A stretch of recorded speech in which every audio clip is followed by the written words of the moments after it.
We are used to looking up to power, golden thrones, majestic statues, and profiles on coins. We've been taught that those who rule empires are cut from a different cloth, noble, wise, and almost sacred. But if you scratch off the gold leaf, the stench of rot and profound madness hits you. The real history of monarchy isn't a chronicle of great achievements, but a thick medical file filled with diagnoses that would make even psychiatrists blush. Where we seek greatness, we often find only incest, filth, and fatal stupidity. Today we will peek behind the curtains of palace etiquette, straight into the royal bedrooms and lavatories. You will learn why nobles fought for the honor of wiping the monarch's backside and how gluttony killed kings more effectively than assassins. We will see rulers who believed they were made of glass, and bodies that exploded right at their funerals, from high-level pickpocketing to the coronation of decomposed corpses. These 33 facts will forever destroy your reverence for blue blood, proving that a crown is no cure for idiocy. We're opening the archives. Number 1. VIP access to the firmware. Imagine a modern office. To get to the CEO, you have to go through 7 circles of bureaucratic hell. Secretaries, assistants, advisors. Now let's travel to the palace of King Henry VIII of England. Here, the fastest career lift was the royal privy. The most coveted and prestigious position at court was the groom of the stool. This wasn't just a servant, this was the chief systems administrator of the royal organism. His duties included not only bringing and emptying the chamber pot, but also assisting the monarch in the most delicate of processes, using special towels. Noblemen literally fought for this post because it gave them direct, unfiltered access to the monarch's ear. While the king was busy with important state affairs, the groom could whisper an idea, slander a rival, or ask for a promotion. It turns out that in Tudor England, the path to power wasn't through the battlefield, but through the king's backside. The irony is that the dirtiest job turned out to be the cleanest path to the top. Number 2. The blue screen of death dessert. We all have our little weaknesses. For some, it's video games. For others, it's TV shows. For King Adolf Frederick of Sweden, that weakness was food. No, not just food, but food on an industrial scale. Imagine not just a dinner, but a DDoS attack on the digestive system. On one fateful evening in 1771, the monarch decided to have a small gastronomic celebration. The menu included lobster, caviar, sauerkraut, smoked herring, and champagne. This would be enough to knock out an average person, but for Adolf Frederick, this was just the appetizer. For dessert, the king demanded his favorite dish, semla, a sweet bun with almond paste served in hot milk. He ate not 1, not 2, but 14 servings. His body, faced with such a volume of data, simply couldn't process it. The result was a critical system failure and a fatal error. The king died of indigestion. It seems the universe decided to demonstrate that even monarchs have a limit on their calorie intake.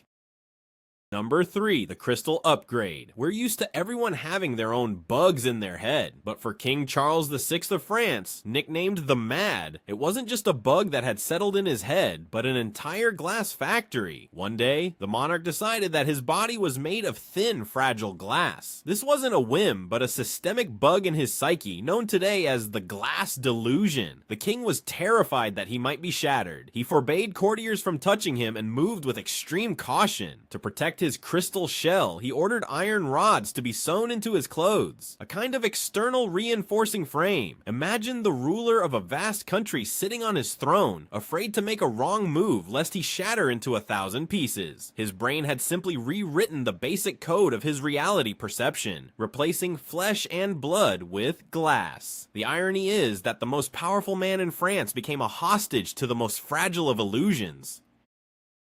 Number 4, the explosive release. A monarch's funeral is always a grand, meticulously staged show. Mourning, honors, grieving subjects. But the farewell to William the Conqueror, the first Norman king of England, did not go according to plan. The monarch, who had been a large and strong man in life, began to rapidly expand in size after death. His body swelled with gases like a failed culinary experiment. When it came time to place him in the pre-made stone sarcophagus, it turned out the user did not meet the system requirements. The king simply wouldn't fit. The gravediggers, without much thought, decided to use brute force and began to push on the body. And then a glitch occurred that no one could have foreseen. The monarch's abdomen couldn't withstand the pressure and burst. The church was instantly filled with such an unbearable stench of decay that even the most stoic courtiers rushed rushed for the exit, clutching their noses. The great conqueror who had subdued England was ultimately defeated by his own intestinal gases. The grand finale for the greatest warrior turned out to be the loudest fart in history. Number 5. Fatal primate error. In our minds, kings die in epic battles, from the poison of treacherous enemies, or as a result of palace intrigues. But reality, as usual, writes more interesting scripts. King Alexander I of Greece in 1920 fell not at the hands of an assassin, but from the paw of a pet monkey. Picture a peaceful walk in the royal garden. The king is walking his dog. Suddenly, the dog spots a pet macaque and decides to settle things with it. A scuffle ensues. At that moment, another macaque comes to the aid of its female companion and latches onto the dog. The king, like a true gentleman, tries to separate the fighters, and at that moment one of the monkeys bites him on the leg, a trivial wound, a scratch. But in those days there were no antibiotics, and the body's security system proved vulnerable. An infection got into the wound, and sepsis began. 3 weeks later, the young and healthy king was dead. Fate, it seems, has a dark sense of humor if it decides that a dynastic crisis in an entire country can be triggered by an ordinary monkey protecting its mate. Number 6. Deadly etiquette. We often complain about the dress code at the office or the stuffy rules of corporate culture, but all that pales in comparison to the etiquette at the court of the Holy Roman Emperor. The astronomer Tycho Brahe, though not a king, moved in the highest circles and knew the rules of the game. And the rule was simple. No one was allowed to leave the table before the emperor did, under any circumstances. And so, during one lavish banquet, Tycho Brahe's body gave him an unequivocal signal that he needed to visit the lavatory, but he couldn't get up. It would have been an insult to his majesty. The scientist held on. He held on for so long and so stubbornly that his bladder, working at the limit of its capacity, simply couldn't take it anymore and burst. The scientist died from a ruptured organ because politeness proved stronger than the instinct for self-preservation. Apparently in his firmware, the etiquette module had a higher priority than the life support module.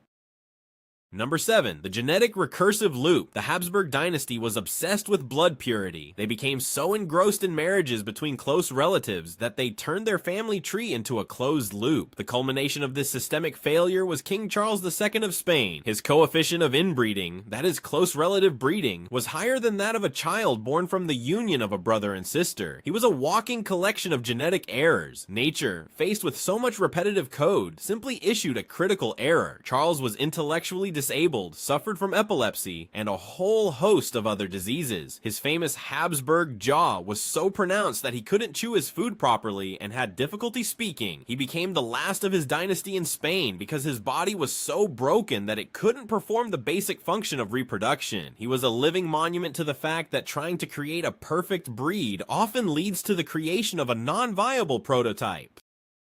Number 8. The portable save. We are used to keeping the memory of our loved ones in photographs, letters, or video recordings, but Queen Maria Eleonora, the widow of the Swedish King Gustavus Adolphus, had her own very specific way of coping with loss. After her husband's death in battle in 1632, she ordered his heart to be removed and embalmed. This artifact was then placed in a golden casket, which the queen hung above her bed. For 2 years, she slept under the heart of her deceased husband, but that wasn't enough for her. She forced her young daughter Christina to sleep with her in that grim room so that she too could feel her father's presence. It was a kind of emotional backup, saved not on a cloud server, but in a physical object. Apparently for the grieving queen, this was the only way to prevent the memory file of her husband from being deleted from the system. Number 9. The scent of absolutism. Louis XIV, the Sun King, went down in history as a symbol of luxury, splendor, and absolute monarchy. The Palace of Versailles, lavish balls, golden carriages. But behind this facade lay a very smelly secret. According to the records of his contemporaries, including Russian ambassadors, the great monarch washed only a few times in his 72-year life. Doctors of that time believed that water spread diseases, so hygiene was reduced to wiping one's face with a damp cloth and the lavish use of perfume. The Russian ambassadors who arrived at his court wrote in their reports that the king stinks like a wild beast. All the splendor of Versailles was permeated with the smell of sweat, filth, and heavy perfume, which only masked but did not eliminate the problem. It turns out that the greatest monarch in Europe was a walking biological weapon, and his court was the most luxurious and smelliest place on the planet. Apparently his operating system considered hygiene to be malware. Number 10. Dentist by vocation. Every ruler has a hobby. Some hunt, others collect paintings. The Russian Emperor Peter the Great had a much more original hobby. He loved to pull teeth. It wasn't just a quirk, but a real passion. The Tsar always carried a set of surgical instruments with him and enthusiastically offered his services to any courtier who complained of a toothache. The problem was that his qualifications were, to put it mildly, questionable. Often healthy teeth also fell victim to his enthusiasm. It was impossible to refuse the emperor, so his subjects endured. The Kunstkamera Museum still houses a collection of teeth personally pulled by Peter. It was a kind of stress test for his entourage. Peter, as a true reformer, apparently decided that the modernization of the country should begin with the sanitation of his subjects' mouths, even if it meant removing all the extra components. Number 11. The royal pickpocket. We imagine monarchs as people who have everything. Why would they need to steal anything? But the last king of Egypt, Farouk, had a strange peculiarity. He was a kleptomaniac, and not just any kleptomaniac, but a professional pickpocket. He honed his skills with the best thieves in Cairo. His most famous victim was none other than Winston Churchill. During an official dinner, Farouk managed to stealthily snatch the British Prime Minister's famous pocket watch. Churchill noticed it was missing and delicately hinted to the king that the watch was of great value to him. Farouk, pretending to have found it under the table, returned it with a smile. For him, it wasn't theft, but a kind of game, a way to prove to himself that even as a king, he could outwit anyone. It was a bug in his behavioral program that made him seek thrills where, it would seem, there should be none. It seems that at this point, logic has left the chat, but we're just getting warmed up. If you think that was a bug, just wait. The real code errors are yet to come. Number 12. The burning patch. Imagine you get sick and the doctor prescribes a treatment. You trust him because he's a specialist. King Charles II of Navarre, nicknamed the Bad, also trusted his physicians. When the monarch fell gravely ill, his doctors came up with an original method of treatment, wrapping him in cloths soaked in brandy. According to their plan, the alcohol vapors were supposed to heal his body. The king was tightly swaddled in the alcohol-soaked sheet, like a mummy. At night, when one of the maids went to trim the wick of a candle, she accidentally dropped a burning thread onto the king's bed. The alcohol-soaked fabric ignited instantly. The king, who was tightly bound, couldn't even move. He burned alive in his own medicine. Fate, it seems, decided that updating the firmware via alcohol was a bad idea and initiated a forced deinstallation of the user. Number 13. The Living Furniture Set. The ruler of the Angolan kingdom of Ndongo and Matamba, Queen Nzinga Mbandi, was a woman of character. She not only successfully fought against the Portuguese colonizers, but also established very specific rules in her palace. She had an entire harem composed exclusively of men, whom she dressed in women's clothing, but her most extravagant habit was using people as furniture. During receptions and negotiations, she never sat on an ordinary chair. Instead, she would order one of her male consorts to get on all fours and would use his back as a throne. This was not just a whim, but a powerful psychological move. Imagine a Portuguese ambassador trying to negotiate with a queen sitting on a living person. This was the ultimate level of dominance, a demonstration that for her, people were just a resource to be used as she saw fit. From an ergonomic point of view, it was a questionable decision, but from a PR perspective, it was a stroke of genius. Number 14. Hero Father in multiplayer mode. In the modern world, a father of many children is someone with 3, maybe 5 kids. But Sultan Moulay Ismail of Morocco took this concept to a whole new level. He ruled at the turn of the 17th and 18th centuries and apparently considered the maximum expansion of his dynasty to be his main task. According to the Guinness Book of World Records, he is the father of at least 888 children, and according to some sources, the number exceeded 1,000. His harem consisted of 500 concubines, and judging by the results, the Sultan did not waste any time. He wasn't just a ruler, but an entire factory for producing heirs. If you imagine his life as a strategy game, he clearly chose the Zerg Rush tactic, overwhelming the enemy's demographics with sheer numbers. It's hard to imagine how he remembered all his children's names. Most likely, he had some kind of numbering system, like son_version_347.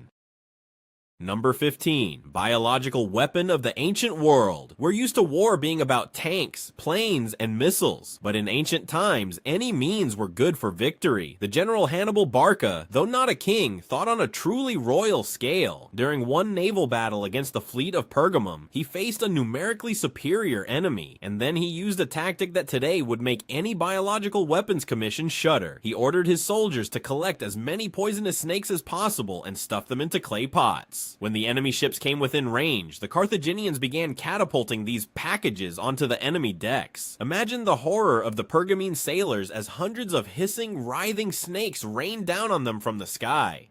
Panic ensued, their formation broke, and Hannibal easily won the victory. It was a move that was brilliant in its simplicity and cruelty, proving that for a good tactical upgrade, you sometimes don't need new software, just the right use of available resources.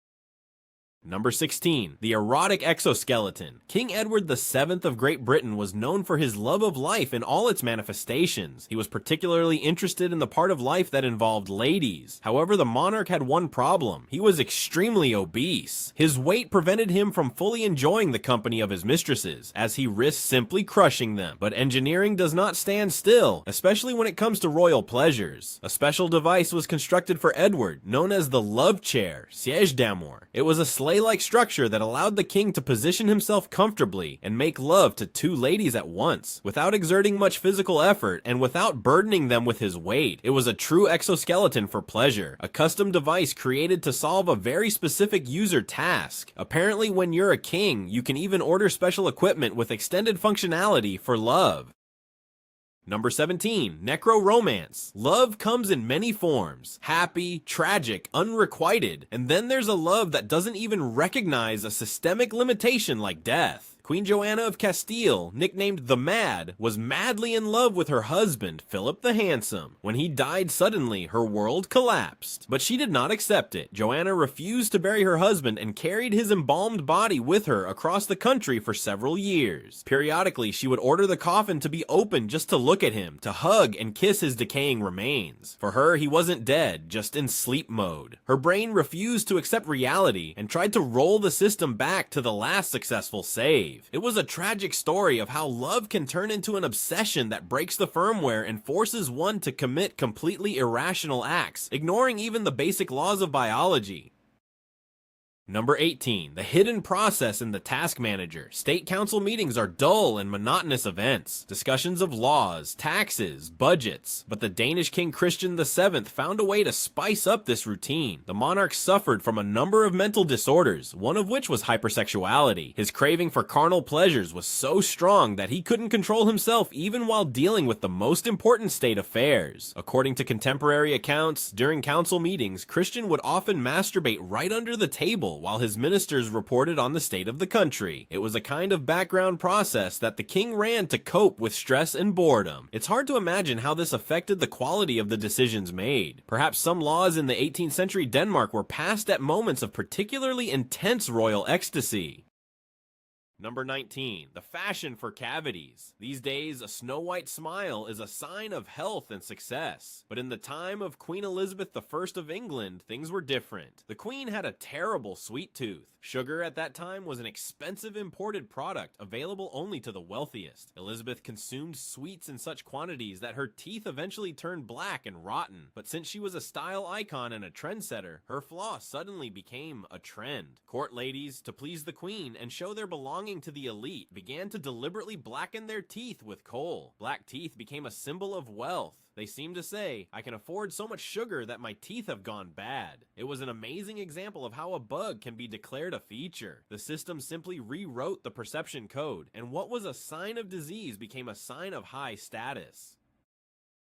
Number 20. Death by laughter. We often say die of laughter, but it's usually just a figure of speech. However, for King Martin of Aragon, this phrase became a harsh reality. In 1410, the monarch had a heavy dinner, eating a whole goose. This caused him severe indigestion. Lying in his chambers and suffering from pain, he asked his court jester, Bora, to tell him something funny to distract him. The jester entered the room and told a joke about a deer that got its tail caught on a branch in a vineyard. The joke, by modern standards, cards is not the most killer, but for the king, whose system was already overloaded with fighting indigestion, it caused a fit of uncontrollable, hysterical laughter. He laughed so hard and for so long that his weakened body could not stand it. The king died, suffocating from laughter. It seems this was a case where humor proved to be such a powerful weapon that it led to a fatal system crash.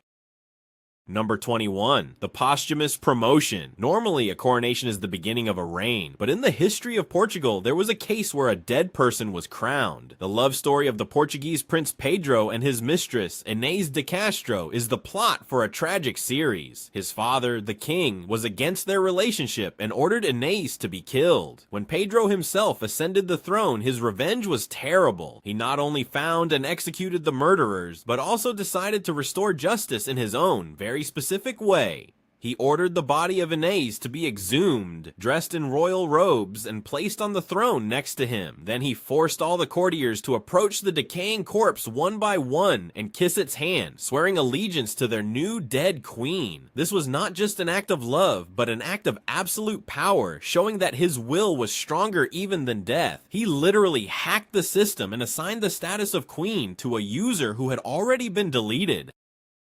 Number 22. The family conflict with a fatal outcome. The Russian Tsar Ivan the Terrible went down in history as one of the most controversial rulers. On the one hand, a reformer and a conqueror. On the other, a paranoid tyrant. His paranoia, fueled by his Oprichnina police force and constant conspiracies, eventually led to a tragedy that changed the course of Russian history. In 1581, in a fit of rage, he brutally beat his pregnant daughter-in-law, causing her to have a miscarriage. When his son, Tsarevich Ivan, came to confront him, a quarrel broke out. In a rage, the Tsar struck his son on the temple with his staff. The blow was fatal. Realizing what he had done, Ivan the Terrible was horrified, but it was too late. He had killed his only healthy heir, effectively ending the Rurik dynasty. This systemic failure, caused by a flash of anger, led to the country plunging into the chaos of the time of troubles after his death. One fatal blow deleted a key file, and the entire operating system crashed.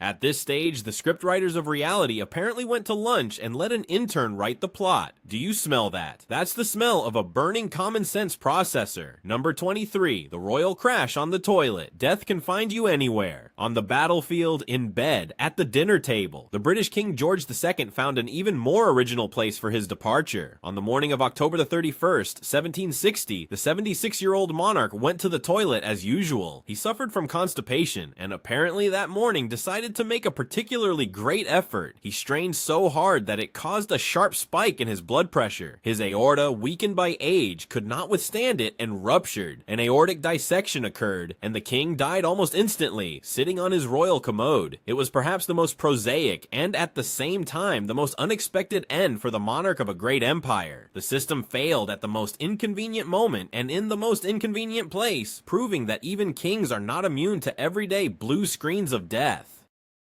Number 24. The Icy Team building. The Russian Empress Anna Ivanovna loved cruel and large-scale entertainment. The pinnacle of her dark humor was the wedding of her court jester, Prince Golitsyn, and an ugly Kalmyk dwarf named Avdotia Bujaninova. For her amusement, the Empress organized a grand celebration, but the main fun awaited the newlyweds. A special ice house was built for them on the Neva River. Everything in this house, the walls, the furniture, the dishes, even the marriage bed, was made of ice. The newlyweds were stripped naked and locked in this ice palace for the whole night, with guards posted to prevent them from escaping. The temperature outside was around minus 40 degrees Celsius. Amazingly, they survived. This story is a vivid example of how absolute power can turn a person into a ruthless game master who plays with the lives of their subordinates like NPCs in a cruel computer game, simply for entertainment.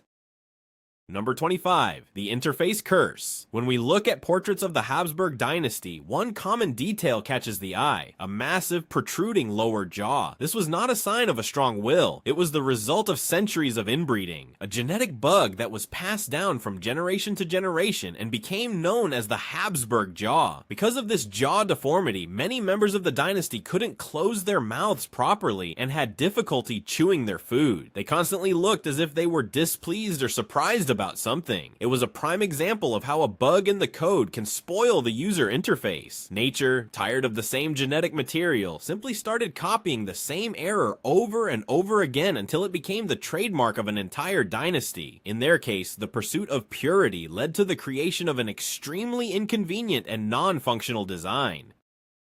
Number 26, the forbidden delicacy. Doctors often have one unpleasant quality. They forbid us to eat what we love. The English King Henry I faced this problem when his physician forbade him to eat lampreys. Lampreys are fish-like parasites that were considered a delicacy at the time. The king absolutely adored them, and so during a trip to Normandy, he decided that the royal will was above medical prescriptions. He ignored the ban and had a hearty dinner of his favorite dish. The result was not long in coming. The king suffered from acute food poisoning. His body, already weakened, could not cope with the strain. A few days later, Henry I died. It seems this was a case where the user deliberately ignored a security system warning, deciding he was smarter than the antivirus. Fate clearly showed that even kings should not violate the user agreement written by their personal physician.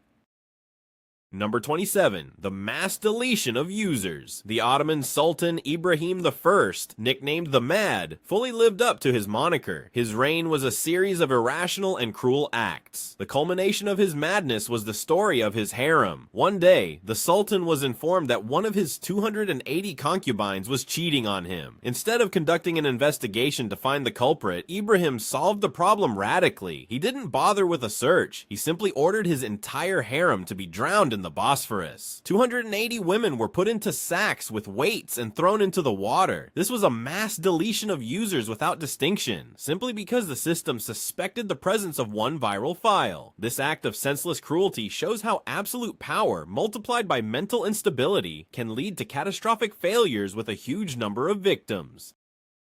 Number 28, the selection of giants. The Prussian king, Frederick William I, was obsessed with one idea: to create an army of giants. He spared no expense or effort on his elite regiment, known as the Potsdam Giants. Only soldiers with a height of at least 188 centimeters, 6'2", were accepted. The king gathered giants from all over Europe. Some he bought, some he kidnapped. But his ambitions went further. He decided to take up selective breeding and create his own race of giants. He forcibly married tall soldiers to tall women, hoping that their children would inherit their parents' height. He behaved not like a king, but like a gamer, trying to breed the perfect unit with maximum characteristics, using living people to do so. This project fortunately failed, but it has remained in history as one of the strangest and most gruesome examples of eugenics, where a monarch tried to rewrite the genetic code of his subjects for the sake of military power.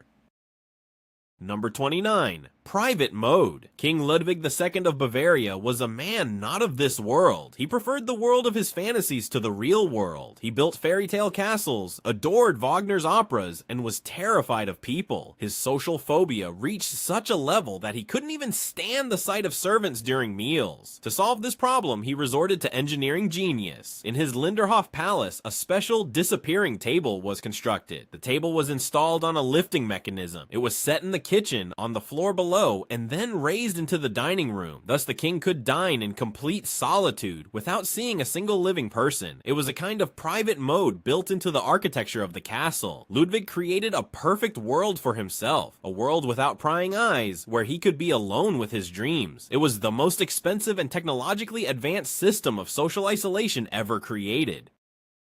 Number 30, the Bell Ringer King. Ruling a huge empire is no easy task. It requires concentration, will, and constant attention. But the Russian Tsar Fyodor I, the son of Ivan the Terrible, had other priorities. He was a deeply religious and gentle man, completely unsuited for power. State affairs were a burden to him. He was much more interested in church services and bell ringing. He could spend hours personally ringing the bells in the Kremlin bell tower. It was his favorite activity, his meditation. While the boyars were weaving intrigues and dividing power, the Tsar found solace in the measured tolling of the bells. In fact, the country was ruled by his brother-in-law Boris Godunov. Fyodor was a nominal ruler who would have gladly traded his scepter and orb for a bell rope. This was a case where a user who received administrator rights preferred to run one single, simple program, ignoring all other system processes.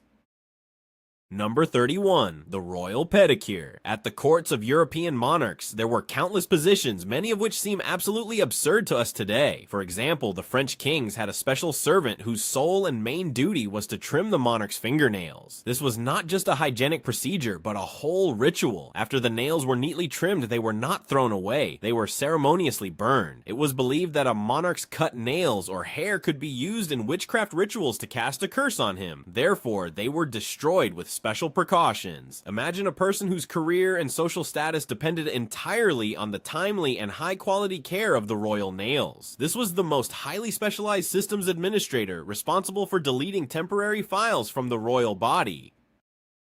Number 32. The karmic boomerang. The Vikings were fierce warriors for whom displaying trophies was a matter of honor. Sigurd the Mighty, one of the first earls of Orkney, defeated his enemy, the Scottish chieftain Mael Brigte, in the 9th century. As a sign of his victory, he cut off his head and tied it to the saddle of his horse. He rode, proud of his triumph, with his enemy's head dangling by his leg. But fate had an ironic surprise in store for him. During the ride, the protruding teeth from the severed head scratched Sigurd's leg. An infection got into the wound, and a few days later, the mighty Viking died. He was killed by his own trophy, by his dead enemy. It was a classic karmic boomerang that struck at the most unexpected moment. The universe seemed to be hinting that you shouldn't carry around outdated files with viruses. They might damage your system too.